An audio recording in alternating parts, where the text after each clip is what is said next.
అశ్రేష్టంబో గ్రంథములో చాట చూచిన ఆదరణయున్నది, ఆదు కంబులో వకానమున్నది.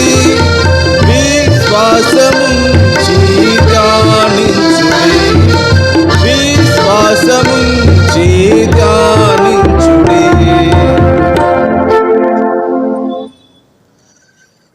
రాత్రి సువార్త కొరకే మనం పౌలు అపోస్తలులు రోమీయులకు రాసిన పత్రిక, రోమ పత్రిక 16వ అధ్యాయము,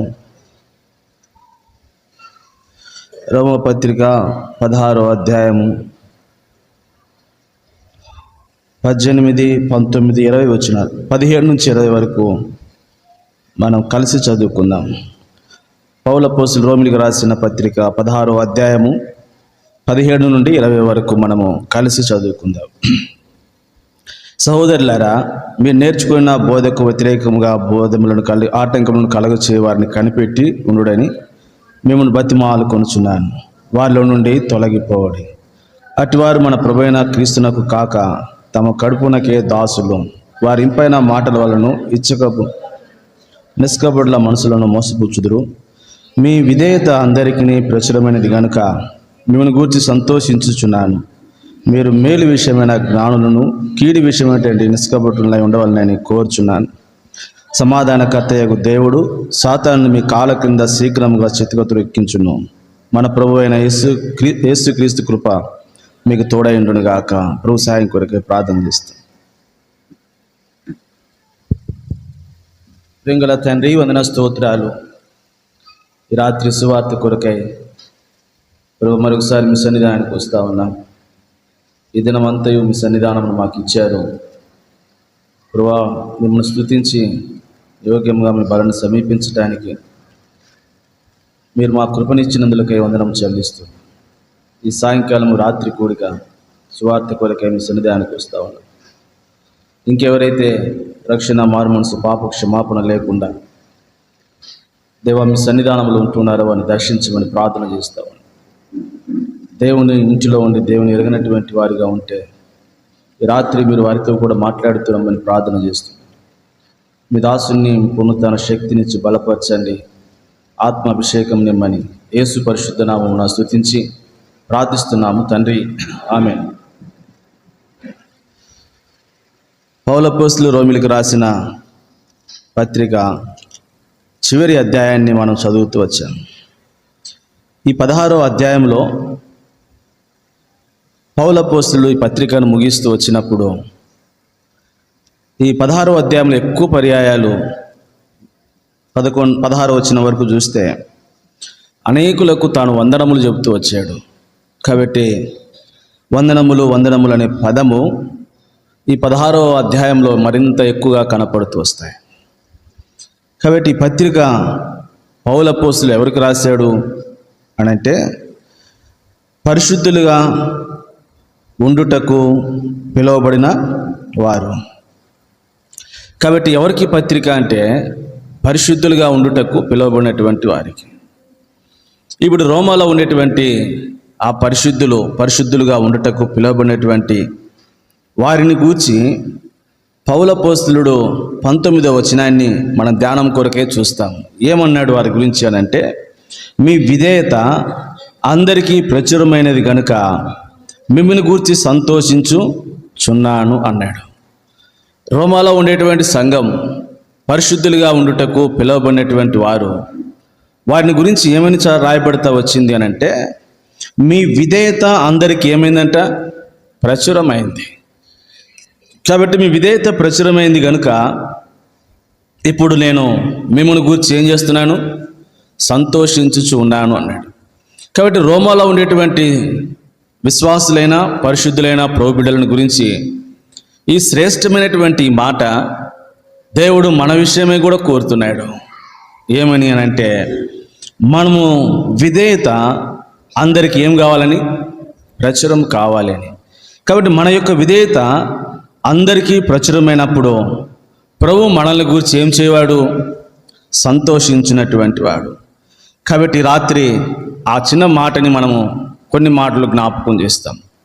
ఈ రోమాలో ఉండేటువంటి సంఘము వారు విధేయత కలిగినటువంటి వారు అని.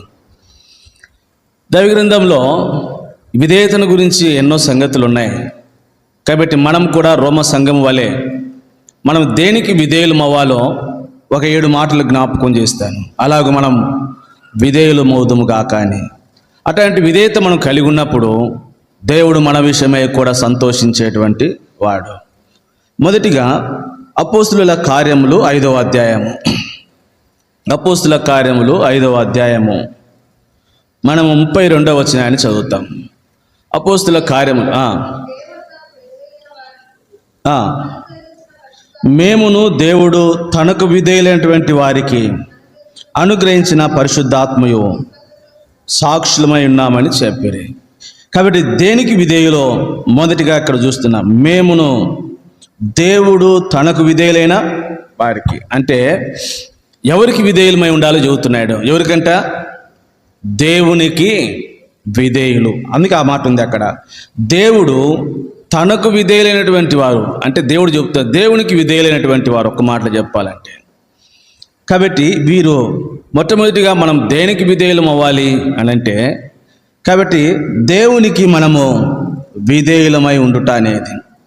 అందుకే యాకోబు తన పత్రికలో రాస్తూ వస్తాడు 4వ అధ్యాయము 7వ వచనంలో ఆయనకు విధేయతను గురించి, ప్రభునకు విధేయత చూపటను గురించి రాస్తూ 4వ అధ్యాయం 7వ వచనంలో ఒక మాట అన్నాడు. కాబట్టి దేవునికి లోబడి ఉండండి, అపవాదిని ఎదిరించుడి. కాబట్టి దేవునికి విధేయులమైతే, కాబట్టి అపవాది మన యుద్ధం నుంచి ఏమవుతాడంటే పారిపోతాడు. దేవునికి విధేయత చూపకపోతే అపవాది మన మీద తిరుగుబాటు చేస్తాడు. కాబట్టి రహస్యం అదే. రోమాలో ఉండేటువంటి విశ్వాసులైన పరిశుద్ధులైన బిడ్డలు, మీ విధేయత అనేకులు కనపరచడం ద్వారా నేను ఎంతగానో సంతోషించుచున్నా మీ విధేయతను చూచని. కాబట్టి దేవుడు మన విధేయతను చూసి సంతోషించేవాడు. కాబట్టి వారు దేనికి విధేయత చూపాలో మొదటిగానంటే మనము దేవునికి లోబడటము, ఆయనకు విధేయత చూపటం అని. దైవగ్రంథంలో దేవుని ప్రజలైనటువంటి ఇశ్రాయేలుని గురించిన ఒక సందర్భాన్ని నేను మీకు జ్ఞాపకం చేస్తాను. నిర్గమకాండము 24వ అధ్యాయము. నిర్గమకాండము 24వ అధ్యాయము మనము 6 వచనాలు చదవాలి కానీ ఒక మాట జ్ఞాపకం చేస్తాం. 3వ వచనాన్ని మొదట చదువుతాం. మోషే వచ్చి యెహోవా మాటలన్నిటినీ, విధులన్నిటినీ ప్రజలతో వివరించి చెప్పెను. ప్రజలందరూ యెహోవా చెప్పిన మాటలన్నిటి ప్రకారము ఏక శబ్దముతో ఉత్తరమిచ్చిరి. ఇంకా 7వ వచనాన్ని కూడా చదువుతాం. అతడు నిబంధన గ్రంథమును తీసుకొని ప్రజలకు వినిపింపగా యెహోవా చెప్పినవన్నీ చేయుచు విధేయులమై ఉందుము అన్నారు. కాబట్టి ఈ ప్రజలైనటువంటి ఇశ్రాయేలీలు వాళ్ళు అన్నారు, మోషే వచ్చి చెప్పాడు యెహోవా చెప్పినవన్నీ, అంటే ఆ మాటలన్నిటికీ మీరు విధేయులు అవుతారంటే ఆ ప్రజలు అన్నారు తప్పకుండా మేము మా ప్రభువునకు ఆయన మాటలకు మేమేమవుతామన్నారు, విధేయులమవుతామన్నారు. అయితే మనకు తెలుసు వారు ఆ తర్వాత ఎంత అవిధేయులైపోతూ వచ్చారని. తలంపు ఏంటంటే ఆ ప్రజలైనటువంటి వారు ప్రభువునకు విధేయులవుటను మనం చూస్తున్నాం. ఇశ్రాయేలీయుల ప్రజలు 24వ అధ్యాయంలో వారు ప్రభువునకు విధేయులవటం అనేది మనం ఇక్కడ చూస్తాం. ఇంకొంచెం మనం ముందుకెళితే, కాబట్టి ఈ విధేయత మన ప్రభువునకు మనం చూపేటువంటి విధేయత అది మనకి ఎక్కడికి తీసుకుని వెళుతుంది అని అంటే, హెబ్రీయులకు రాసినటువంటి పత్రిక 5వ అధ్యాయము 10వ వచనం. హెబ్రీ పత్రిక 5వ అధ్యాయము 10వ వచనం.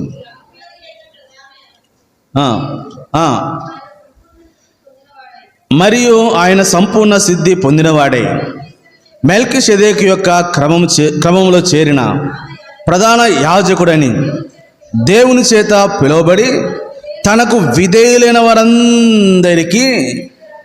కాబట్టి దేవునికి విధేయత చూపితే అల్టిమేట్గా దాని యొక్క ఫలితం ఏంటి అని అంటే, ఆ దేవునికి నువ్వు చూపినటువంటి విధేయత నిన్ను ఎక్కడ తీసుకెళ్తుంది? నిత్యమైనటువంటి రక్షణకు తీసుకెళ్తుంది. ప్రియ సహోదరి, రాత్రి ప్రభు నిన్ను నీతో సూటిగానే మాట్లాడుతున్నాడు. దేవుని ఇంటికి ఎన్నో పర్యాలు వస్తూ ఉన్నావు. దేవుని ఇంట్లో దేవుని యొక్క వాక్యమును వింటూ ఉన్నావు. దేవుని ప్రజలతో కూడా కలిసి సంతోషించి ఆనందిస్తున్నావు. కాబట్టి దేవుని యొక్క ప్రజల యొక్క సహవాసం నీకుంది. అయితే ఈ రాత్రి ప్రభు నేను అడుగుతుంది ఏంటి అని అంటే, ఆ ప్రభువునకు నువ్వు విధేయుడు అయినావా అని. ఒకవేళ నువ్వు ఆ ప్రభువునకు విధేయుడు అయితే ఆ ప్రభువు నీకేమిస్తాడు? నీకు నిత్యమైనటువంటి రక్షణను ఇస్తాడు. కాబట్టి ఎన్నో పర్యాయాలు ఆయన గురించి వింటూ ఉన్నావు. ఆయన నీ రక్షకుడు అని తెలుసు. ఆయన నీ పాప పరిహారుడు కూడా తెలుసు. నీ పాపముల కొరకే ఆయన ఈ లోకానికి వచ్చి, కాబట్టి తను సమస్తమును తాను తన యొక్క రక్తమును కలవరిలో చిందించినాడు. అన్యాయపు తీర్పు పొందినాడు. కాబట్టి ఆయన నీ కొరకై, కాబట్టి ఆయన ఆ కలవరిలో మృతి చెంది ఆ కలవరిలో తన ప్రాణమును అరచి ప్రాణమును పెట్టి, కాబట్టి ఆయన నీ కొరకై ఈ లోకము నుంచి ఆరోహణమై వెళ్ళిపోయాడన్న సంగతి నీకు తెలుసు. ఇది వింటూనే ఉన్నావు. కాబట్టి నీ జీవితంలో ఇప్పటికి ఎన్ని పర్యాయాలు విన్నావో. కాబట్టి ఆయన గురించిన సంగతులు నువ్వు అనేక సార్లు వింటున్నావు. ఈ దినం కూడా విన్నావు. అయితే విని విడిచిపెట్టకు. కాబట్టి వినినటువంటి నువ్వు ఏం చేయాలంట? విధేయత చూపు. నువ్వు విధేయత చూపినప్పుడు ప్రభు నీకేమిస్తాడంట? నిత్యమైనటువంటి రక్షణను ఇస్తాడు. ఇంత గొప్ప రక్షణను నువ్వు నిర్లక్ష్యం చేస్తే ఎలాగూ 2:3 చూస్తాం. ప్రభు నీకు ఇస్తున్నటువంటి ఈ నిత్యమైన ఎటర్నల్ సాల్వేషన్, అది నీ వద్ద నుంచి ఏ మనుషుడు దొంగిలించలేడు. ఈ నిత్యమైనటువంటి రక్షణ లేకుండా ప్రభు యొక్క రాజ్యంలో నువ్వు ప్రవేశించలేవు. ఈ రక్షణ నువ్వు పొందకుండా ఆయన రాజ్యంలోనికి నువ్వు ఎంత మాత్రం కూడా వెళ్ళలేవు. ప్రభు నీ రాత్రి నీతో మాట్లాడుతూ ఉండగా, కాబట్టి చెప్పు ప్రభువా, నేను నీకు విధేయుడవుతున్నాను. ఆ నిత్యమైనటువంటి రక్షణ నాకు దయచేయమని అడుగు ప్రభుని. కాబట్టి మొట్టమొదటిగా నువ్వు ఎవరికి విధేయత చూపాలి అంటే దేవునికి విధేయత చూపు. ఆయనకు ఎప్పుడైతే నువ్వు విధేయత చూపుతావో ప్రభు నీకేమిస్తాడు? రక్షణనిస్తాడు. ఇగో మాట పౌలపోస్తుడు తిమోతికి రాస్తూ అన్నాడు కదా, 1వ అధ్యాయం 15వ వచనంలో, పాపులను రక్షించుటకు క్రీస్తు యేసు లోకమునకు వచ్చిన మాట నమ్మదగినదియో పూర్ణాంగీకారమునకు యోగ్యమై ఉన్నది. ఎన్ని సువార్తల్లో విన్నావు? ఎన్నిసార్లు సువార్తలో ఈ మాట నీకు వినపడతా ఉంది. అయితే నువ్వు లోబడ్డావా? ఆ మాటకు నువ్వు విధేయత చూపావా? కాబట్టి ఆయన పాపులను రక్షించడానికి వచ్చినటువంటి క్రీస్తు అని నువ్వు ఆయనకు విధేయత చూపావా అని.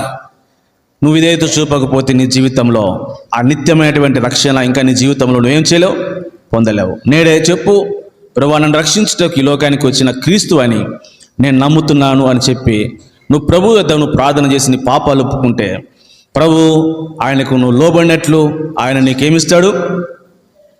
నిత్యమైనటువంటి రక్షణని ఇస్తాడు. కాబట్టి విధేయత ఎవరికి మొట్టమొదటి చూపాలంట? దేవునికి విధేయత చూపాలి. కాబట్టి రెండవదిగా రోమిలికి రాసినటువంటి పత్రిక 1వ అధ్యాయం, రోమిలికి రాసినటువంటి పత్రిక 1వ అధ్యాయము, వాస్తవానికి 1 నుంచి 7 వచనాలు కలిసే ఉంటాయి. నేనే చదివి ఆ మాట మీకు జ్ఞాపకం చేస్తాను. ఈయన నామము నిమిత్తము సమస్త జనులు విశ్వాసమునకు విధేయులగునట్లు. కాబట్టి రోమా విశ్వాసులను గురించి, పరిశుద్ధులుగా ఉండుటకు పిలువబడిన వాని గురించి రాయబడింది. కాబట్టి రెండవదిగా దేనికి విధేయులం అవ్వాలంట? విశ్వాసమునకు విధేయులగుట అని. కాబట్టి విశ్వాసమునకు విధేయులగుట, విశ్వాసం యొక్క డెఫినేషన్ మనకు తెలుసు. విశ్వాసము అనున్నది నిరీక్షింపబడిన వాటి యొక్క నిజ స్వరూపమును అదృశ్యమైనవి ఉండుటకు ఉన్నవి అనుటకు అదృశ్యమైనవి ఉన్నవి అనుటకు రుజువై ఉన్నది. కాబట్టి అనేక పర్యాయాలు ఆ విశ్వాసమునకు మనం లోబడం, విశ్వాసమునకు మనము విధేయత చూపం. విశ్వాసమునకంటే ఏ విశ్వాసమునకు ఒక మాట జ్ఞాపకం చేస్తాను. పౌలపోస్తులు హెబ్రీయులకే రాస్తూ హెబ్రీ పత్రిక 6వ అధ్యాయము 1-2 వచనాల్లో ఒక మాట చదువుతాం.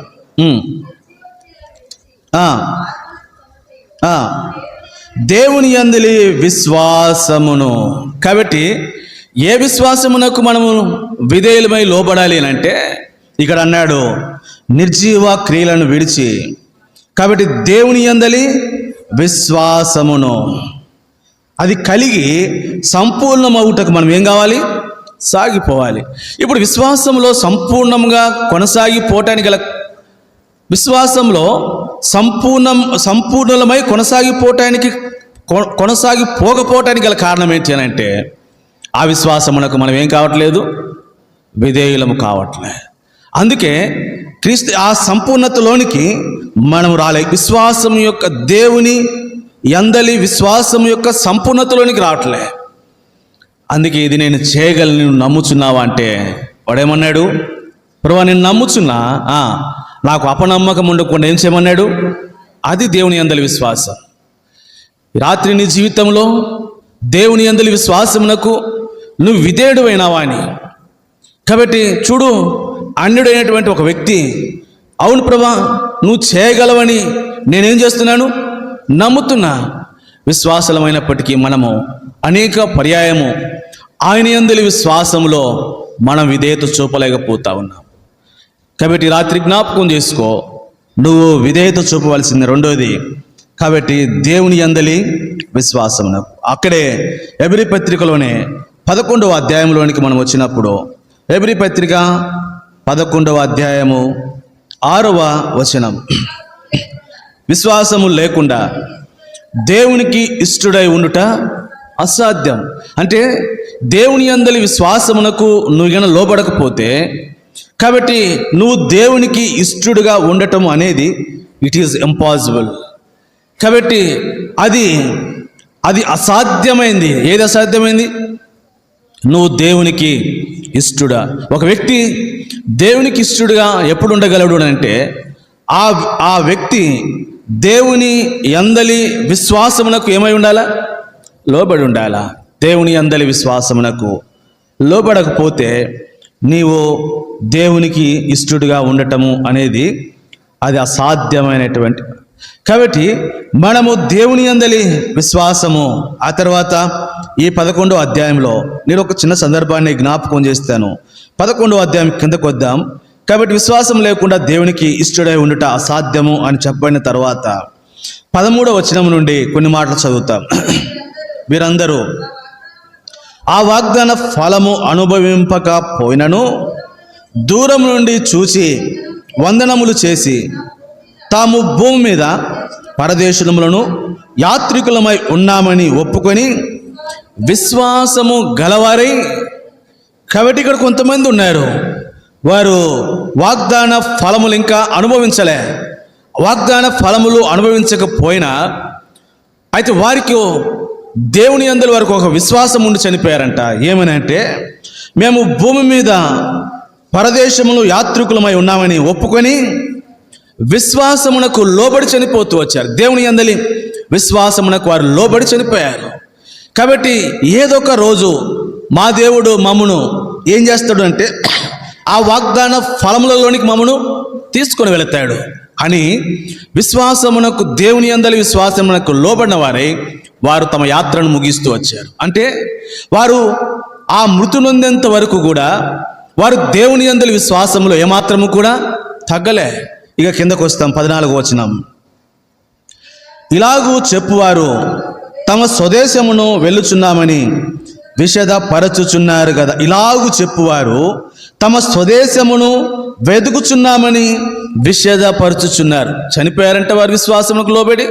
అట్టి వారిని గురించి రాయబడింది, వారు తమ స్వదేశమునకు వెళ్ళుచున్నామని వారు విషదపరచుచున్నవారు. ఇప్పుడు వారు విశ్వాసంతో వారి యాత్ర ముగించినాక వారు అంటారు, మేము ఇప్పుడు ఎక్కడికి వెళ్తున్నాము, మా స్వదేశమునకు మేము వెళుతున్నటువంటి వారు.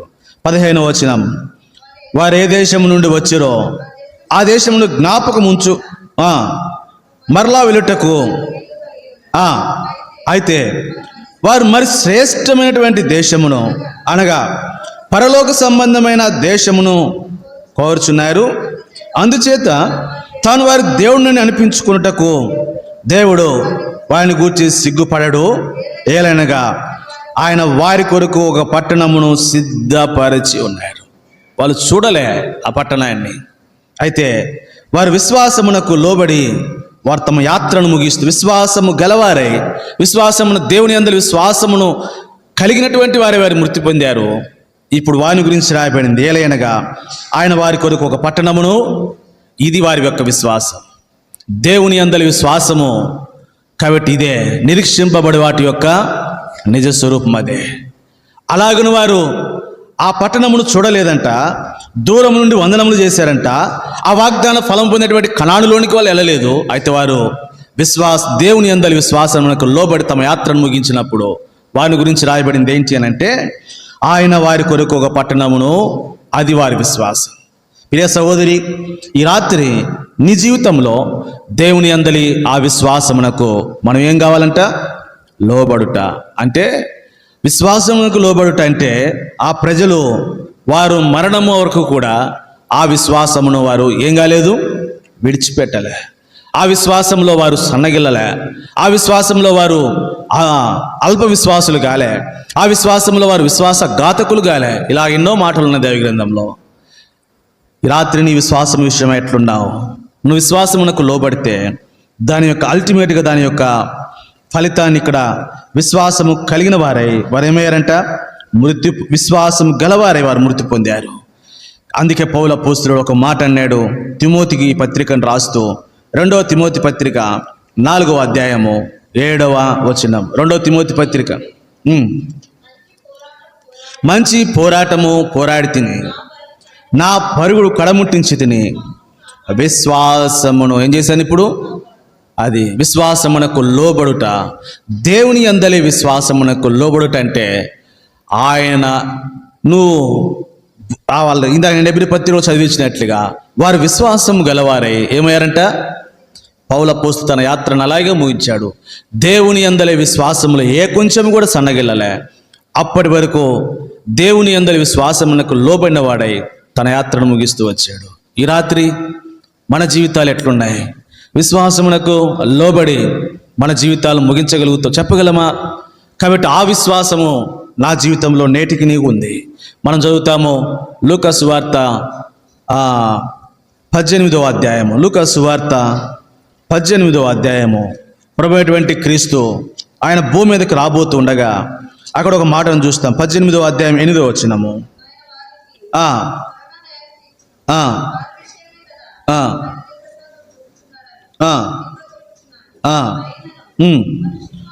మనిషి కుమారుడు వచ్చినప్పుడు ఆయన భూమి మీద విశ్వాసమును, అది ప్రభు రాబోతున్నాడు.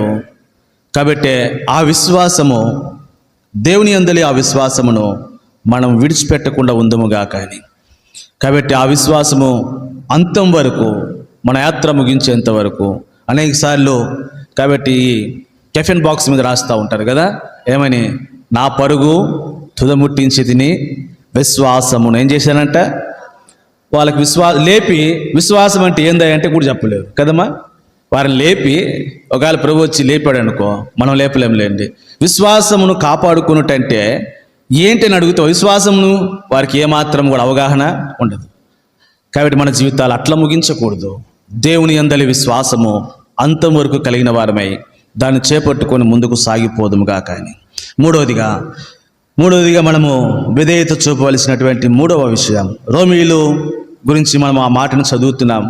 మన విషయమై ఆ మాట అవునుగా. కానీ కాబట్టి మీ విధేయత అందరికీ ప్రచురమైనది కనుక మిమ్మల్ని గూర్చి నేను సంతోషించుచు ఉన్నాను. కాబట్టి మనము విధేయత విషయమై ప్రభు సంతోషించువాడు అని. మూడవదిగా రోమాపత్రిక 6వ అధ్యాయం. రోమాపత్రిక 6వ అధ్యాయము 17వ వచనము. మీరు పాపమునకు దాసులై ఉంటుంది కానీ ఏ ఉపదేశ క్రమమునకు లోబడిన వారే. కాబట్టి రోమిలను గురించి 3వ మాట చదువుతున్నాం ఇక్కడ. వారు దేనికి విధేయులు? లోబడటం అంటే విధేయులే. ఇంగ్లీష్ రెండింటికి ఒకే వర్డ్ ఉపయోగిస్తాడు. కాబట్టి విధేయులైన దేనికి వారు లోబడ్డారు, విధేయులైనారో కాబట్టి ఇక్కడ జ్ఞాపకం చేస్తున్నారు. ఏంటి అని అంటే ఉపదేశ క్రమమును. వారు దేనికి విధేయులయ్యారు అని అంటే వారు దేనికంట? ఉపదేశ క్రమమునకు. ఉపదేశ క్రమము ఒక మాట చెప్పాలంటే ఉపదేశ క్రమము అని అంటే ఇక్కడ దానికి ఒక్క మాట ఒక పేరు పెడితే ఏముంటుందంటే అది దేవుని యొక్క వాక్యమునకు. ఉపదేశము అనంటే దేవుని యొక్క, నీ ఉపదేశము మంచు వలె. కాబట్టి ప్రభు యొక్క మాటలు ప్రభు యొక్క వాక్యమునకు అని.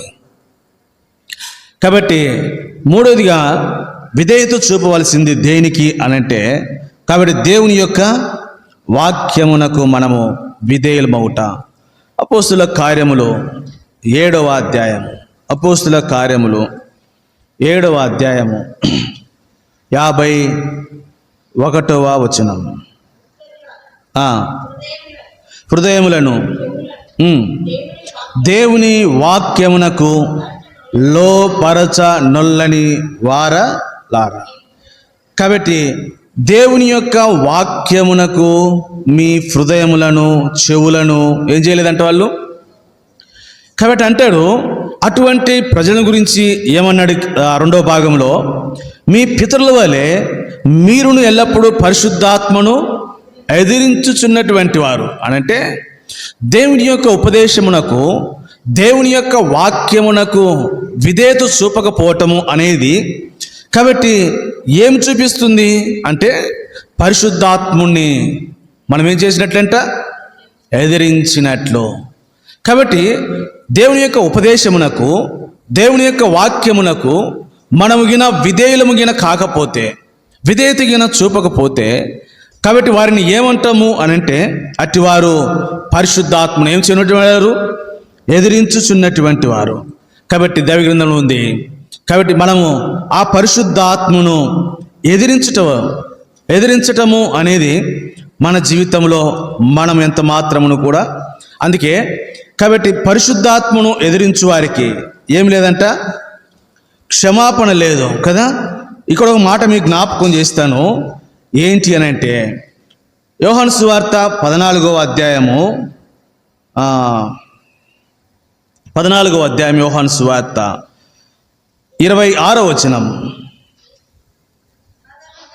ఆదరణకర్త అనగా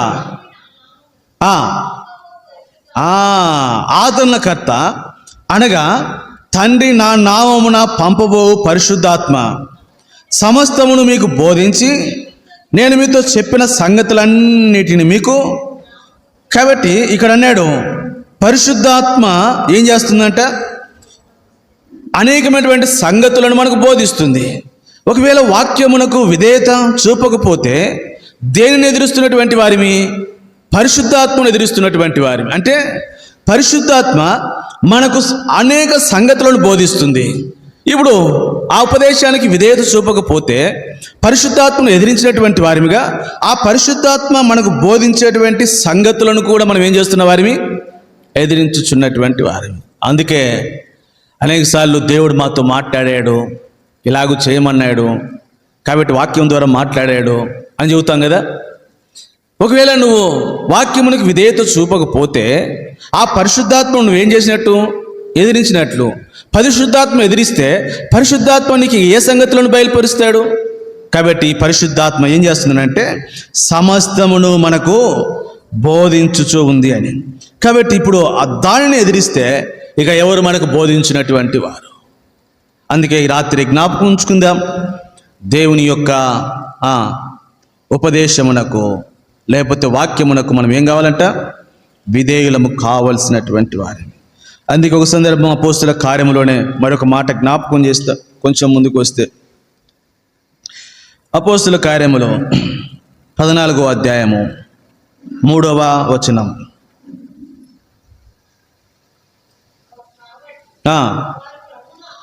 కాబట్టి వారు ప్రభుని ఆనుకొని ధైర్యముగా మాట్లాడుచు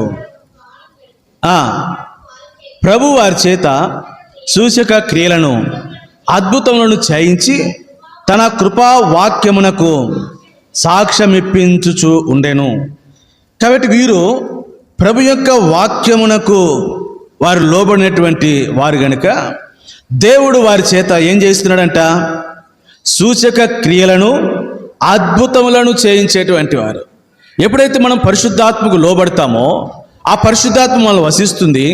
ఆ పరిశుద్ధాత్మ మన ద్వారా సూచక క్రియలను, అద్భుతములను ఏం చేస్తుందంట, కృపావాక్యమును మనలను దేవుడు మన ద్వారా దేవుడు సూచక క్రియలను, అద్భుతములను చేయనటువంటి వారు. 20వ అధ్యాయము అపోస్తుల కార్యములు 20వ అధ్యాయము 32వ వచనం. కృపావాక్యమునకును ఈ మిమ్మును అప్పగించుచున్నాను. చూసారా, దేవుని యొక్క కృపా వాక్యమునకు మిమ్మును ఏం చేస్తున్నాను, ఇప్పుడు అప్పగించుచున్నాను గనుక దేవుని యొక్క కృపా వాక్యమునకు మీరేమవ్వండి, విధేయులవ్వండి. ఎప్పుడైతే ఈ దేవుని యొక్క కృపా వాక్యమునకు మనం అప్పగింపబడితే, మనం విధేయులమైతే ఏం జరుగుతుందక్క? ఆయన మీకు క్షేమాభివృద్ధిని కలుగ చేయుటకును పరిశుద్ధ పరచబడిన వారందరిలో స్వాస్థ్యం అనుగ్రహించుటకు.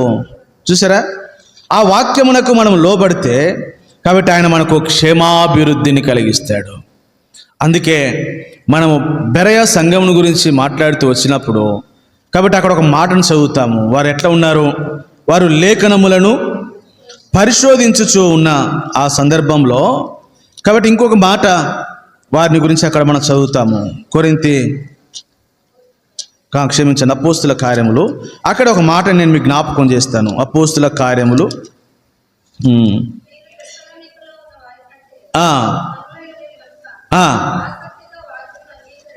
ఆసక్తితో వాక్యమును అంగీకరించి సంగతులు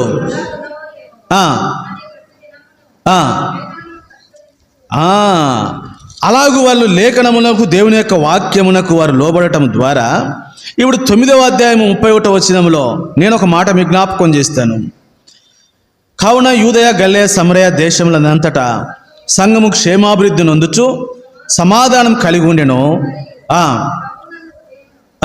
పరిశుద్ధాత్మ ఆదరణ కలిగి నడుచుకొనుచు సంఘము విస్తరించుచు ఉండెను. దీనికి కారణం ఏంటో తెలుసా? వారు ఉపదేశ క్రమమునకు వాక్యమునకు ఏం కావాలంట? విధేయులు. ఎప్పుడైతే వాక్యమునకు విధేయులు అవుతామో దేవుడు వ్యక్తిగతంగా మనకు క్షేమాభివృద్ధిని ఇస్తాడు. రెండవది, సంఘము కూడా క్షేమాభివృద్ధి చెంది సమాధానం కలిగి ఉంటుంది అని. కాబట్టి పౌలు అపోస్తలుడు తెస్సలోనికీ రాస్తూ ఆ మాట, ఆ తలంపు అక్కడ ముగిస్తాను. మొదటి పత్రిక తెస్సలోనికయ మొదటి పత్రిక 2వ అధ్యాయము 13వ వచనం. 2:13.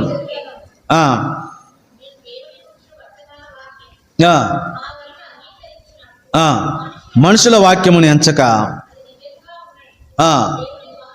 అది దేవుని యొక్క వాక్యమునకు లోబడటం అని అంటే అది దేవుని వాక్యమని దానిని మనం ఏం చేయుట? అంగీకరించటమే దేవుని యొక్క వాక్యమునకు మనము లోబడుట అని. ఈ రాత్రి ఈ 3వ అనుభవము మన జీవితంలో ఉండాలి. అప్పుడు దేవుడు మన విషయమే ఏం చేయవాడు? సంతోషించేటువంటి వాడు. కాబట్టి రోమా అక్కడ విశ్వాసుల విషయమై పౌలు అపోస్తలుడు ఎందుకు సంతోషించుచున్నాడు అంటే మీ విధేయత అందరికీ ప్రచురమైనది కనుక మిమ్మల్ని గూర్చి నేనేం చేస్తున్నాను? సంతోషించుచు ఉన్నాను. కాబట్టి దేనికి విధేయత? 3వది అని అంటే ఉపదేశ క్రమమునకు, లేకపోతే దేవుని వాక్యమునకు. 4వదిగా ఫిలిప్పీ పత్రిక 2వ అధ్యాయము. ఫిలిప్పీ పత్రిక 2వ అధ్యాయము. ఫిలిప్పీ పత్రిక 2వ అధ్యాయము. 2వ అధ్యాయం ఫిలిప్పీ పత్రిక 12వ వచనం. కాగా నా ప్రియులారా, మీరు ఎల్లప్పుడూ విధేయులై ఉన్న ప్రకారము. చాలక్క.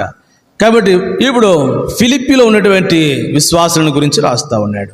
కాగా నా ప్రియులారా, మీరు ఎల్లప్పుడూ విధేయులై ఉన్న ప్రకారం. ఎల్లప్పుడూ అనే మాట ఈ ఫిలిప్పీ సంఘాన్ని గురించి రాయటంలో వారు ఎల్లప్పుడూ విధేయులై ఉన్నారంటే వారు దేనికి? వారు అంతకుముందు వారి పరిస్థితి నేను మీకు జ్ఞాపకం చేస్తాను. ఫిలిప్పీ పత్రిక 1వ అధ్యాయము.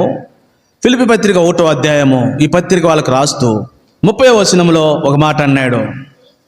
క్రీస్తునందు కేవలం విశ్వాసం ఉంచటం మాత్రమే కాక ఆయన పక్షమున శ్రమ పడుటయు, ఆయన పక్షమున మీకు ఫిలిప్పీలో ఉన్నటువంటి విశ్వాసులకు పౌలు అపోస్తలుడు అన్నాడు.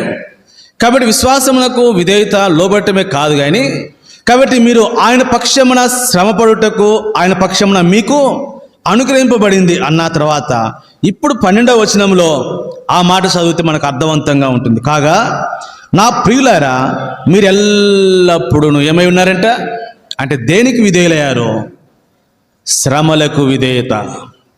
విశ్వాస జీవితంలో ఇది శ్రేష్టమైనటువంటి అనుభవం. కాబట్టి మనకు సంభవించేటువంటి ఈ శ్రమలకు మనం ఏం కావాలంట? విధేయులం కావాలంట.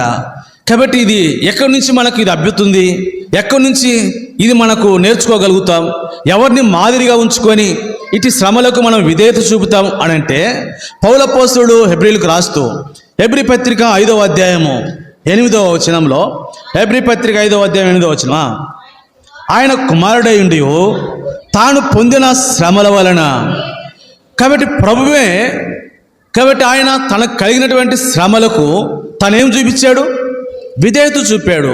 కాబట్టి మనం చదువుతాం, ఆయన సిలువకి వెళుతున్నప్పుడు, తండ్రి సాధ్యమైతే ఈ గిన్నె నా యొద్ద నుండి తీసివే, ఆయనను కాబట్టి నీ చిత్తమే అని ఆ శ్రమలకు తాను త్రాగనై ఉన్నటువంటి ఆ చిరక, ఆ శ్రమ, ఆ చేదుని తాను ఇక్కడ తీసుకోబోతున్నాడు. ఇప్పుడు ఆ చెరక ముంచి ఆయనకి ఇవ్వబోతా ఉన్నారు. ఆ శ్రమ గుండా, సిలువ యొక్క శ్రమ గుండా ప్రభు వెళ్ళబోతా ఉన్నాడు ఇప్పుడు. కాబట్టి దేవుడు హీ సబ్మిట్ హిమ్సెల్ఫ్, తనకు తాను ప్రభునకు తాను విధేయత చూపై తను అప్పగించుకుంటూ వచ్చాడు. ప్రభువే విధేయతకు లోబడుతూ ఉంటే, క్షమించండి, ప్రభువే శ్రమలకు తాను విధేయుడైతూ ఉంటే, మనము కూడా సంభవించేటువంటి శ్రమలలో ఆ శ్రమలకు మనం ఏం కావాలంట? విధేయులం అవ్వాలి. ప్రభువా, శ్రమ నా జీవితంలో నువ్వు ఇచ్చావు, కాబట్టి ఆ శ్రమను అనుమతించావు. నేను ఇప్పుడు ఆ శ్రమకి ఏం చేస్తున్నాను? నా తల ఉంచి ఆ శ్రమలు నేను తీసుకుంటున్నా. ఆ శ్రమలు నా జీవితంలో నేను పొందేందుకు కొరకై ప్రభువా నువ్వు అనుమతించినటువంటి శ్రమలు, కాబట్టి నేను వాటికి విధేయత చూపుతా. ఆ శ్రమలు ఎట్టివైనా సరే. కాబట్టి నేను ఒక సందర్భాన్ని మీకు జ్ఞాపకం చేస్తా. ఒక వ్యక్తిని, యోబు గ్రంథము 5వ అధ్యాయము, యోబు గ్రంథము 5వ అధ్యాయము 17వ వచనం 18వ వచనము, ఆయన గాయపరిచి గాయములు కట్టును, 6 బాధల నుండి ఆయన నిన్ను విడిపించును, 7 బాధలు కలిగినను ఏ కీడును తగలదు, యుద్ధ ఖడ్గము వల అంటే యోబు ఈ మాటలు ఇక్కడ మనము యోబుకి సరిపోయినవిగా, యోబు యొక్క బాధలు, యోబు యొక్క గాయములు. కాబట్టి యోబును మరణం యొక్క పరిస్థితులు ఆ తర్వాత అన్నాడు. 6వ అధ్యాయము 9వ వచనంలోనికి వస్తే, దేవుడు తన ఇష్టానుసారంగా నన్ను నలుపునుగాక, చేయి జాడించి ఆయన నన్ను నిర్మూలము చేయును గాక. కాబట్టి తనను తాను శ్రమలకు ఎలాగూ లోబడిపోయాడు యోబు. కాబట్టి యోబు యొక్క జీవితంలో వచ్చినన్ని శ్రమలు ఏ విశ్వాసి యొక్క జీవితంలో వచ్చినట్లుగా మనం చూడం. ప్రభు మనకు అనుమతించేటువంటి శ్రమలు, కాబట్టి ఏదో ఒక వింత సంభవిస్తున్నట్లు మీరేం చేయొద్దు అంటాడు? ఆశ్చర్యపడకూడదు అంటాడు. అంటే మన జీవితంలో సంభవించేటువంటి ఏ శ్రమలైనా అదేదో మనం పెద్దగా ఆశ్చర్యపడవలసినటువంటి, అంటే అనేకసార్లు నేను ప్రభుకు నమ్మకంగా ఉంటి, నేను ప్రభుకి మాదిరిగా ఉంటి, కాబట్టి ఏ విషయంలో నేను కొరత లేకుండా ఉంటి, కాబట్టి ఎల్లప్పుడూ ప్రభుని సేవిస్తూ ఆయన అనుసరిస్తూ ఉంటి, నా జీవితంలో ఈ శ్రమలేంటి? అనుమతించబడినప్పుడు ఆ శ్రమలకు మనం ఏం కావాలంట? విధేయులము కావాలి. యోబు ఆ శ్రమల విషయంలో తాను అన్నాడు, ఇప్పుడు తాను ఎంతగా ప్రభువా నీ ఇష్టానుసారముగా నన్ను ఏం చేయి, నలుపు, ఇంకా ఎంత నలుపుతావో నలుపు. చివరికి తన శరీరం కూడా పుండ్లతో గాయములతో కంపు కొడుతూ ఉంటే ఆ స్థితిలో అన్నాడు ఇప్పుడేమని, ఇంకా ఇంతకంటే నన్ను ఎంతగా శ్రమపరుస్తావు, నీ ఇష్టం అంటే. యోబు శ్రమలకు ఏం చూపించాడు? ఎక్కడ నేర్చుకుని ఉంటాడు? నేను ఇందాక హెబ్రీ పత్రికలో జ్ఞాపకం చేశాను మీకు. ప్రభువైనటువంటి క్రీస్తు తాను పొందినటువంటి శ్రమలను యోబు జ్ఞాపకం చేసుకోండి. నా ప్రభు ఆయన సజీవుడు, ఒక దినాన్ని నేను ఆయన చూస్తా. కాబట్టి ఇప్పుడు ఆయనే ఇట్టి శ్రమల గుండా వెళుతా వచ్చినప్పుడు తండ్రికి విధేయత చూపాడే, ఆ శ్రమలకు తాను అప్పగించుకున్నాడే, ఆ శ్రమలకు తాను లోబడుతూ వచ్చాడే. కాబట్టి నా ప్రభువే నా కొరకై శ్రమలకు లోబడితే నాకు అనుమతించబడినటువంటి ఈ శ్రమలు ఏ పాటివి? ప్రభువా నీ ఇష్టానుసారంగా నన్ను చేయి. ఎప్పుడైనా మన శ్రమలలో ఇలాగ సబ్మిట్ చేసుకున్నామా అని? మన జీవితంలో సంభవించేటువంటి శ్రమలకు లోబడుట అనే మాట మన జీవితంలో ఎప్పుడైనా ఇటువంటి శ్రమలకు మనము లోబర్చుకున్నామా అని? అనేక పర్యాలు శ్రమ రాగానే మనం ఎంతో కృంగిపోతాం. కాబట్టి శ్రమలాగానే ఎంతో విచారంలో ఉంటాం. శ్రమ సంభవించగానే కాబట్టి కలవరపడిపోతాం. శ్రమ సంభవించగానే కాబట్టి ప్రభువుకి దూరం అవుతూ ఉంటాం. నా ప్రభు ఈయన నాకెందుకు ఇటువంటి పరిస్థితులు శ్రమలు అనుమతించాడు, ఎందుకు ఇచ్చాడు, ఇటువంటి మాటలు అనేటువంటి వారు. కాబట్టి ఇట్టి విషయాల్లో మనకు ప్రభు ఆ తర్వాత యోబే మనకు మాదిరి శ్రమలకు వారు ఎట్లు విధేయత చూపాడు. ఆ తర్వాత కొంచెం ముందుకు వెళితే పౌలు అపోస్తుల విషయం కూడా ఒక మాట జ్ఞాపకం చేస్తాను.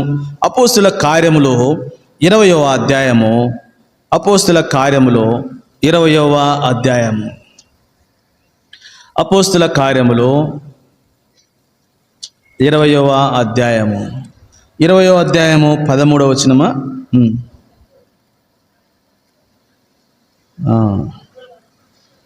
23వ వచనం 20వ అధ్యాయము బంధకములను శ్రమలను నా కొరకు కాచుకొని ఉన్నవని పరిశుద్ధాత్మ ప్రతి పట్టణంలోనూ నాకు సాక్ష్యం ఇచ్చుచున్నాడని. అయితే దేవుని కృపా సువార్తను గూర్చి సాక్ష్యం ఇచ్చుటయందు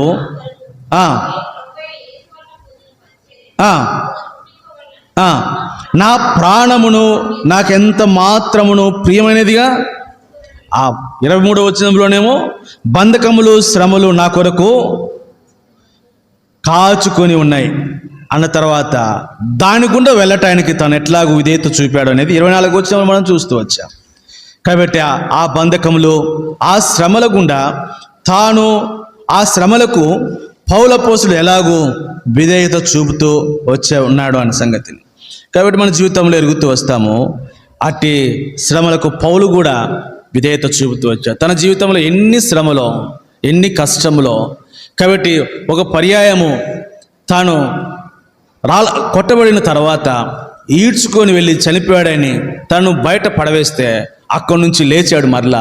అక్కడి నుంచి లేచి మరలా ప్రభు కొరకై తాను, అందుకే నా ప్రభు తాను విడిచినటువంటి శ్రమలలో ఏమంటాడు, అక్కడ ఒక మాట శ్రేష్టమైనటువంటి మాట ఉంది, నా వంతు నేను అని అంటాడు. ఆ మాట ఒక మాటని జ్ఞాపకం చేస్తాను.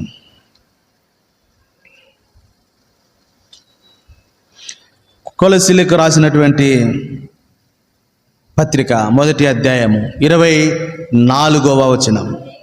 ఇప్పుడు మీ కొరకు నేను అనుభవించున్నటువంటి శ్రమలయందు సంతోషించుచు సంఘమును ఆయన శరీరం కొరకు క్రీస్తు పడినటువంటి పాటలలో కొదవైన వాటిని నా వంతు నా శరీరమందు ఎంత సబ్మిషను శ్రమల విషయమై. కాబట్టి అన్నాడు, కాబట్టి మీ కొరకు నేను అనుభవించినటువంటి శ్రమలు నేనేం చేస్తున్నానంటే ఇప్పుడు సంతోషిస్తూ సంఘము అనేటువంటి శరీరమునకు క్రీస్తు పడినటువంటి శ్రమలు చూస్తే ఆయన మిగిలిచిపోయినటువంటి ఆ శ్రమలోకి నేను ఇప్పుడేమవుతున్నాను, విధేయత చూపి నా దేహం ముందు వాటిని కాబట్టి అన్వయించుకుంటున్నాను. అందుకే పౌలు అపోస్తలుడు రోమీయులకు రాస్తూ 8వ అధ్యాయం 18వ వచనంలో, రోమపత్రిక 8వ అధ్యాయము 18వ వచనం, రోమపత్రిక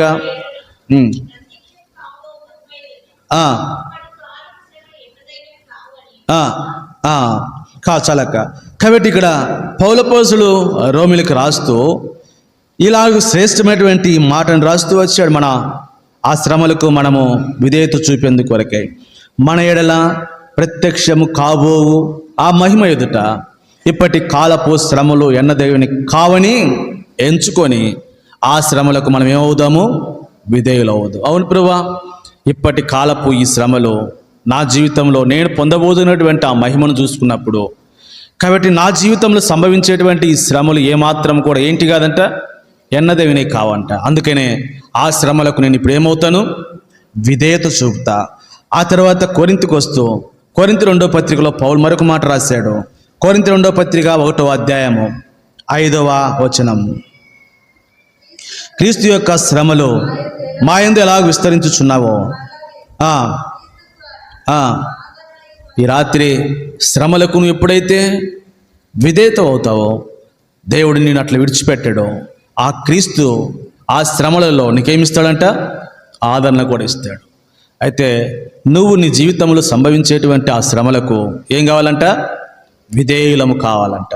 కాబట్టి నాలుగవదిగా దేనికి విధేయత అని అంటే శ్రమలకు విధేయత. ఐదవదిగా కొలసీలు రాసిన పత్రిక 3వ అధ్యాయం.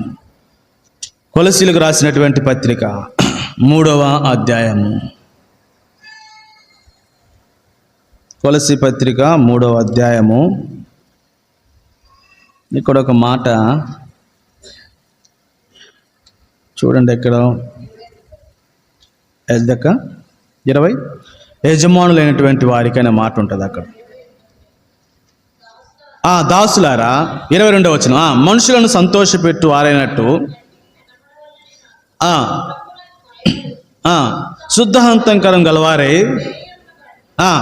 మీ యజమానులైన వారికి అన్ని విషయములలో విధేయులై ఉండండి. కాబట్టి ఐదవదిగా దేనికి విధేయులము అనంటే మీ యజమానులైనటువంటి వారికి ఏం కావాలంటే మనము విధేయులము.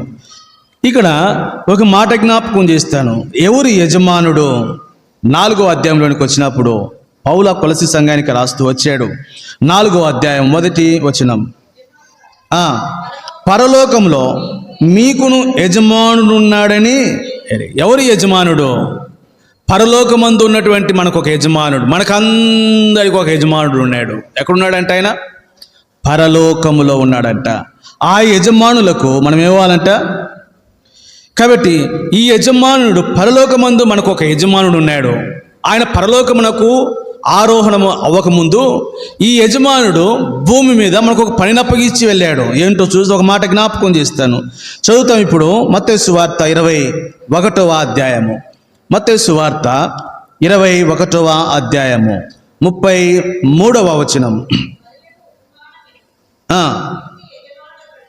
ఇంటి యజమానుడు ఒకడు ఉండెను. అతడు ద్రాక్ష తోట నాటించి దాని చుట్టూ కంచి వేయించి అందులో ద్రాక్ష తొట్టి తొలిపించి గోపురం కట్టించి కాపులకు దాన్ని గుత్తకిచ్చి దేశాంతరము పోయాడు. ఎవరు? యజమానుడు. కాబట్టి మనకు ఒక యజమానుడు ఉన్నాడు పరలోకంలో. ఆ యజమానుడే ఈ యజమానుడు. ఆయన ఆరోహణమై పరలోకమునకు వెళ్ళక ముందు ఈ యజమానుడు ఏం చేశాడు అంటే ద్రాక్ష తోట నాటించి కంచె వేసి ద్రాక్ష తోటి తొలిపించి గోపురం కట్టించి ఆ యజమానుడు మనకు కాపులుగా ఉంచి ఆ పనిని మనకు అప్పగించి వెళ్ళాడు. దేశాంతరం వెళ్ళాడు. అంటే ఆయన పరమునకు ఏమైపోయాడు? ఇప్పుడు ఆరోహణమై వెళ్ళాడు. కాబట్టి ఇప్పుడు యజమానుడు మరలా ఏం చేయబోతున్నాడు? కాబట్టి ఆయన మరలా తిరిగి రాబోతున్నాడు. ఈ యజమానుడు తిరిగి రాబోతున్నటువంటి వాడిగా ఉంటే, కాబట్టి ఇప్పుడు 41వ వచనం ఒక మాటని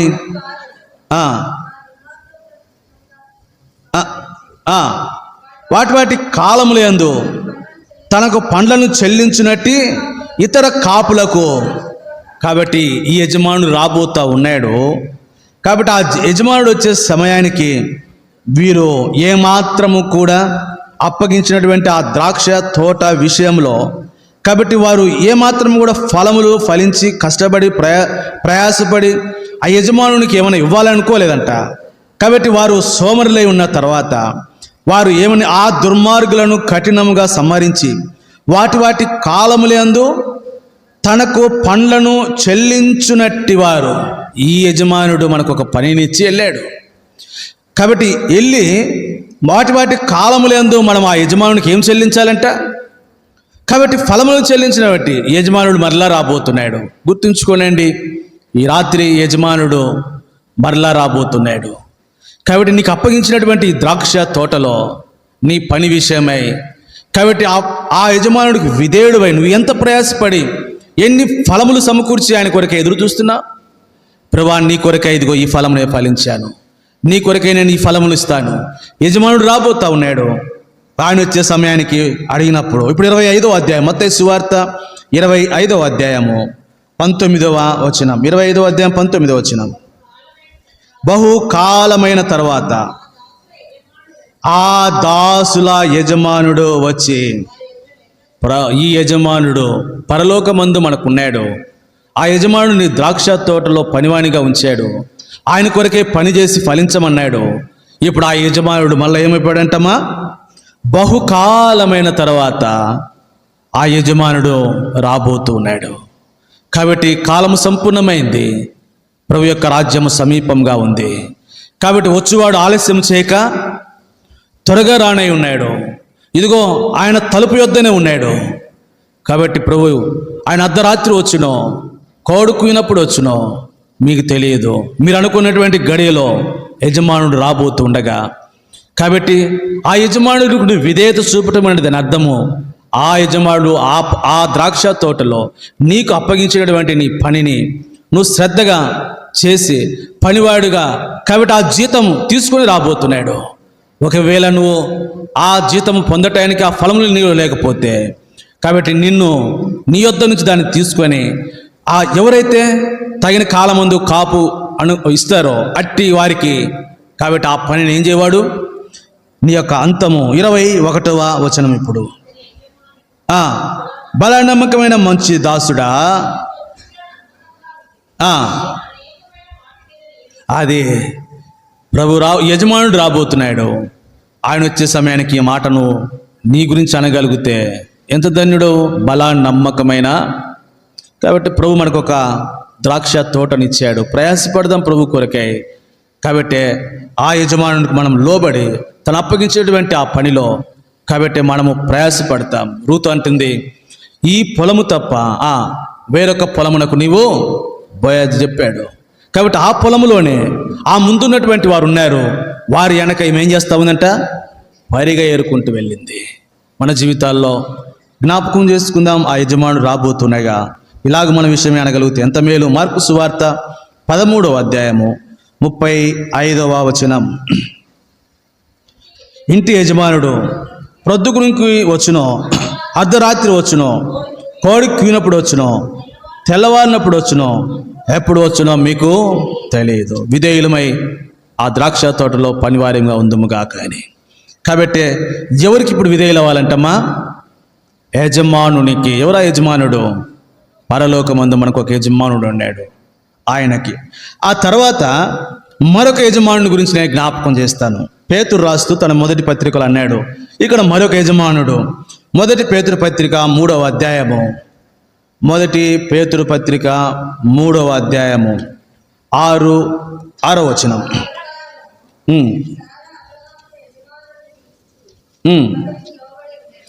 కాబట్టి ఇక్కడ ఒక యజమానుడు ఉన్నాడు. ఆ ప్రకారము శారా అబ్రహామును యజమానుడని పిలుచుచు అతనికి ఏమైందంట, విధే.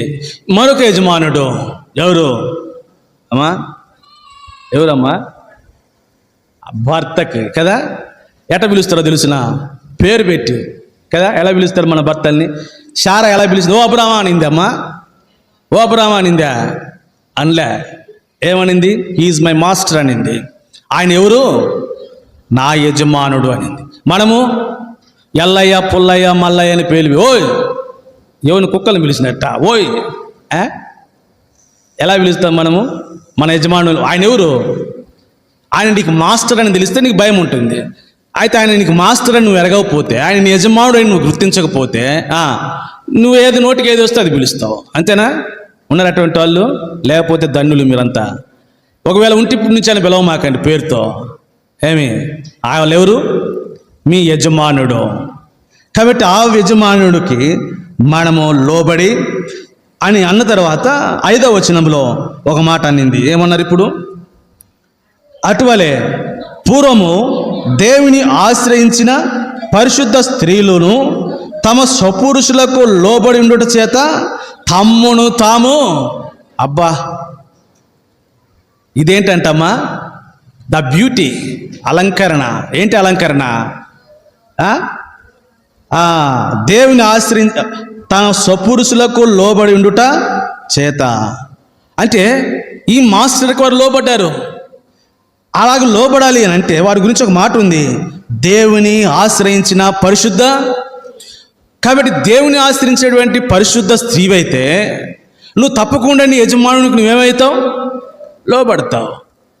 ఈనాడు ఎంతోమంది కాబట్టి ఈ మాస్టర్కి అంటే ఇంటి యజమానుడు ఆయనకు లోబడే విషయంలో ఇక ఎంతగా వెళ్తారు అంటే, ఏమయ్యా నువ్వు 1,00,000 సంపాదిస్తే నేను 1,00,000 సంపాదించట్లే ఏమంటారమ్మా? నువ్వు కష్టపడ్డట్టు నువ్వు ఎంత కష్టపడ్డా, కాబట్టి నీవు నీ భర్తతో ఎప్పుడు కూడా సమానుడవు. వాక్యం దాన్ని అంగీకరించేది గుర్తుపెట్టుకోండి. ఇది కొంచెం వినటానికి కఠినంగానే ఉంటుంది, మీకు బాధగానే ఉంటుంది కదా. అయినను సరే తను ఏమి నీకెప్పుడు కూడా ఎవరు మాస్టర్ అనే జీవితంలో ఆ అధికారమునకు, ఆ యజమానునికి నీ జీవితకాలం అంతయు కూడా నువ్వేమై ఉండాలా? నువ్వు ఎంత సంపాదించువాడవైనను గాక, నువ్వు కలెక్టర్ అవుదువు గాక, అయినను సరే నీవు నీ యజమానునికి ఏమై ఉండాలా? అట్టి స్త్రీలు ఎవరంట? దేవుని ఆశ్రయించిన పరిశుద్ధ స్త్రీలు. విశ్వాస జీవితంలో మనం ఎరుగుదాము ఈ యజమానునికి మనము లోబడి ఉండుట అనేది. అందుకే తిమోతికి రాస్తూ పౌలు అపోస్తలుడు మొదటి తిమోతి పత్రిక 2వ అధ్యాయము 12వ వచనం.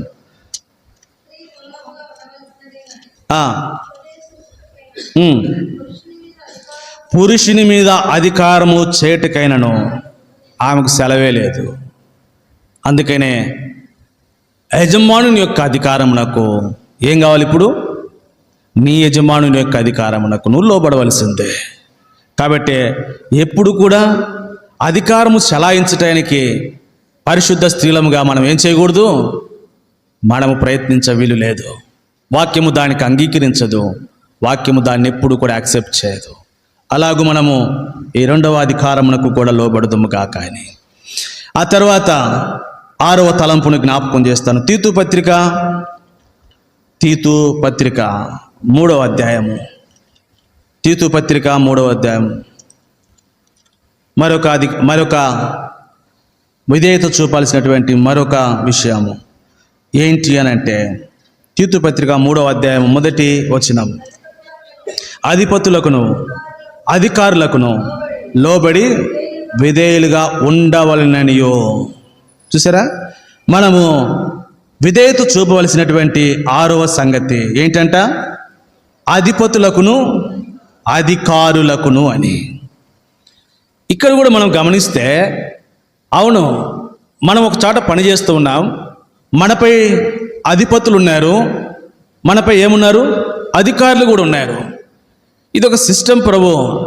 ఇటువంటి అధిపతులు అధికారము ఈనాడే కాదు, ప్రభు భౌతికంగా భూమి మీద జీవిస్తున్నటువంటి దినాలలో కూడా ఇటువంటి అధికారం ఉంది. మత్తయి సువార్త 22వ అధ్యాయము. మత్తయి సువార్త 20. ఇప్పుడేదో మనకే అని మనమేమి అనుకోవాల్సిన లేదు. మత్తయి సువార్త 22వ అధ్యాయము 15వ వచనం నుంచి మనం చదువుతాం. మాటలలో ఆయన చిక్కుపరచవలనని ఆలోచన చేయొచ్చు, బోధకుడా నీవు సత్యవంతుడు అయి ఉండి దేవుని మార్గమును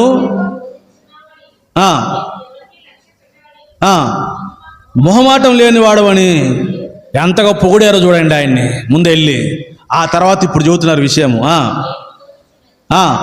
కైసరుకు పండించుట న్యాయమా కాదా మాతో చెప్పుమని హేరోదియులతో కూడా తమ శిష్యులను ఆయన అది యేసువారి చెడుతనమును ఎరిగి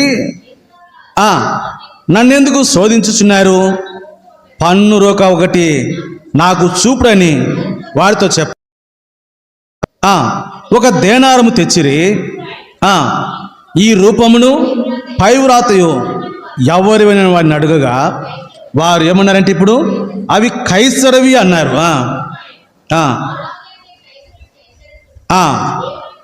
కైసరు ఆ దినాల్లో కైసరు ఐగుస్తు కాబట్టి అక్కడ పరిపాలకుడుగా ఉన్నాడు, ఆయన అధికారంలో ఉన్నాడు. ఇప్పుడు ప్రభు అంటాడు, నేను అది కైసరు అయితే ఇప్పుడు నేనేమవుతున్నాను? ఆ అధికారంలో నేను కూడా లోబడుతున్నా. ఇప్పుడు వాళ్ళు ఎలాగైనా వాళ్ళు అనుకున్నారు, ఈయన దేవుడు కదా, ఒకవేళ ఎట్లయినా చిక్కించుకోవాలా, శోధించాలని వెళ్ళారు. ప్రభు అన్నాడు, కాబట్టి ఇది అధికారము లోకంలో నియమించబడింది. ఆ అధికారమునకు ఆ అధిపతులకు నేను కూడా ఏమవుతున్నాను? కాబట్టి వెళ్ళండి, కైసరుకును దేవునివి అంటే తాను అధికారమునకు ఎలా లోబడుతూ వచ్చాడు, అధిపతులకును అధికారమునకు. ఆ తర్వాత మనం లూకా సువార్తలోకి వెళ్ళినా కూడా లూకా సువార్తలో కూడా మనము చదవగలుగుతూ వస్తాం. లూకా సువార్త మనము 2వ అధ్యాయంలో ఒక సందర్భాన్ని జ్ఞాపకం చేస్తాను. 2వ అధ్యాయము 1వ వచనంలో మనం చదివితే, సర్వలోకమునకు ప్రజాసంఖ్య రాయవలనని కైసరు ఐగుస్తు వలన ఆజ్ఞ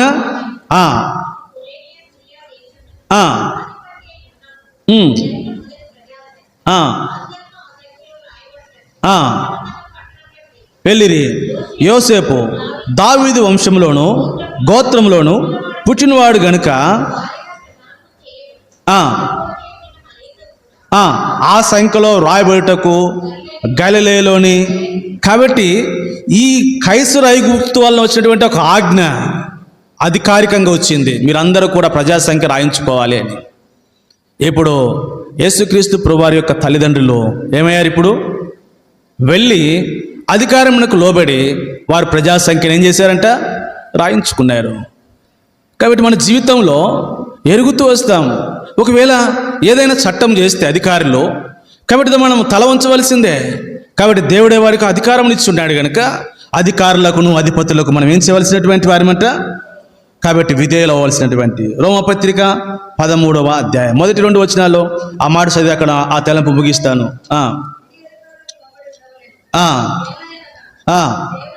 దేవుని వలన కలిగింది తప్ప మరి ఏ అధికారమును లేదు.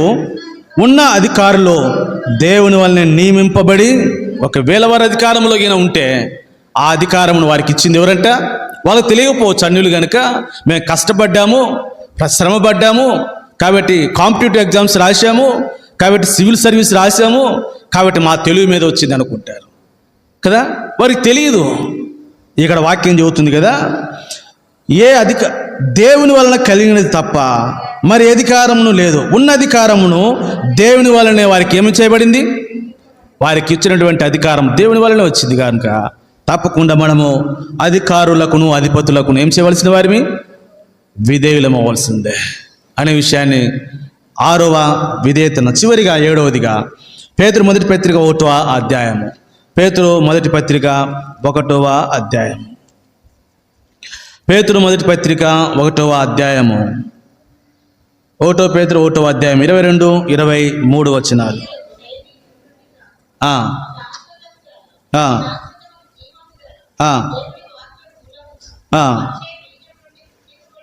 గనుక మీరు సత్యమునకు విధేయులవుట చేత. కాబట్టి చివరిగా 7వదిగా దేనికి విధేయులు అవ్వాలి అని అంటే, దేనికంట? సత్యమునకు విధేయులగు. దైవ గ్రంథంలో యోహాను రాస్తాడు 3వ పత్రికలో ఒక మాట మీకు జ్ఞాపకం చేస్తాను. సత్యమునకు విధేయులవుట అనే మాటని 3వ పత్రిక 2, 3 వచనాలు. ప్రియుడా, నీ ఆత్మ వర్ధిల్లుచున్న ప్రకారము వర్ధిల్లుచు సౌఖ్యముగా ఉండవలనని నువ్వు సత్యమును అనుసరించి నడుచుకొనుచున్నావు గనుక నీ సత్య ప్రవర్తనను గూర్చి సాక్ష్యం చెప్పగా విని బహుగా సంతోషించి తిని, నా పిల్లలు సత్యమును అనుసరించి నడుచుకొనుచున్నారని. కాబట్టి సత్యమునకు విధేయత అది ప్రభువునకు ఎంత సంతోషాన్ని తీసుకొస్తుందో. ఇక్కడ గాయకునకు యోహాను రాస్తున్నాడు. కాబట్టి సత్యమును బట్టి ప్రేమించు ప్రియుడైన గాయునకు శుభము అని చెప్పి ఇక్కడ 3 వ్యక్తులు ఉంటారు. ఒకరెవరు? గాయు. 2వ వ్యక్తి దెయోత్రెఫే. 3వ వ్యక్తి దెమెత్రియా. దీని గురించి నెల్లూరులో ఉన్నప్పుడు దాదాపు 4 నెలలు చెప్పాను ఆ 3 వ్యక్తుల గురించి. ఆ తర్వాత అన్నారంట, ఈ 3 వ్యక్తులను తీసుకున్నాడు, చిన్న పత్రిక తీసుకున్నాడు అన్న, ఏముందని దీంట్లో ఇది తీసుకున్నారు అన్నారంట. తర్వాత యవనస్తులు వచ్చి, అన్న ఇలాగ అంటున్నారు బయట. ఆ యవనస్తులు వెళ్ళి వాళ్ళతో అన్నారంట వేరే వారితో, అన్నది ఈ 3 వ్యక్తుల గురించి మాకు 3 నెలల నుంచి చెప్తున్నాడు అన్న. అంటే ఏముందా ఆ పత్రికలో అన్ని రోజులు చెప్పట ఆయనకి ప్రభు పరిశుద్ధాత్ముడు అట్లా బలపరిచి వాడుకున్నాడు ఆ సమయంలో. సరే, ఇప్పుడు సత్యమును అనుసరించి నడుచుకొనుచున్నారని వింటుకంటే ఎక్కువ సంతోషం. యెషయా గ్రంథము 42వ అధ్యాయము 3వ వచనం. యెషయా గ్రంథము 42వ అధ్యాయము 3వ వచనం.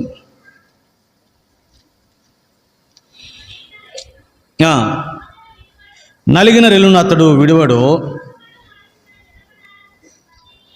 ఆర్పడు.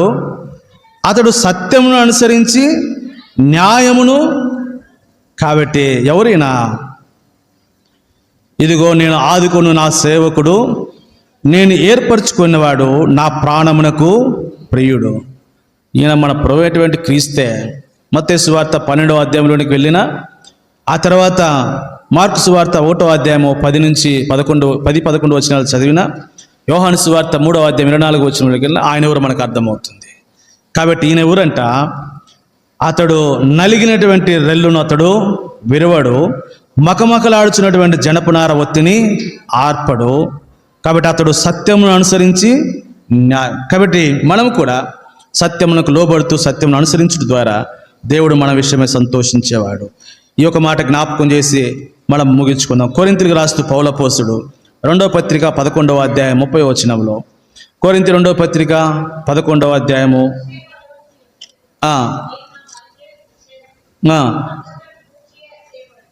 2 కొరింథీ పత్రిక 11వ అధ్యాయం 10వ వచనం. 10వ వచనం,